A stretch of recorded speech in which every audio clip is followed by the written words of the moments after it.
తెలుగుదేశం కుటుంబ సభ్యులారా తరలిరండి.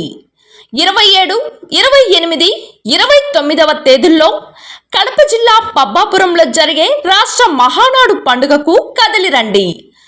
అందరూ ఏకమయ్యే మహాసంఘం. ఈ మహానాడు పండుగకు రండి, అందరూ ఒకటై విజయవంతం చేద్దాం.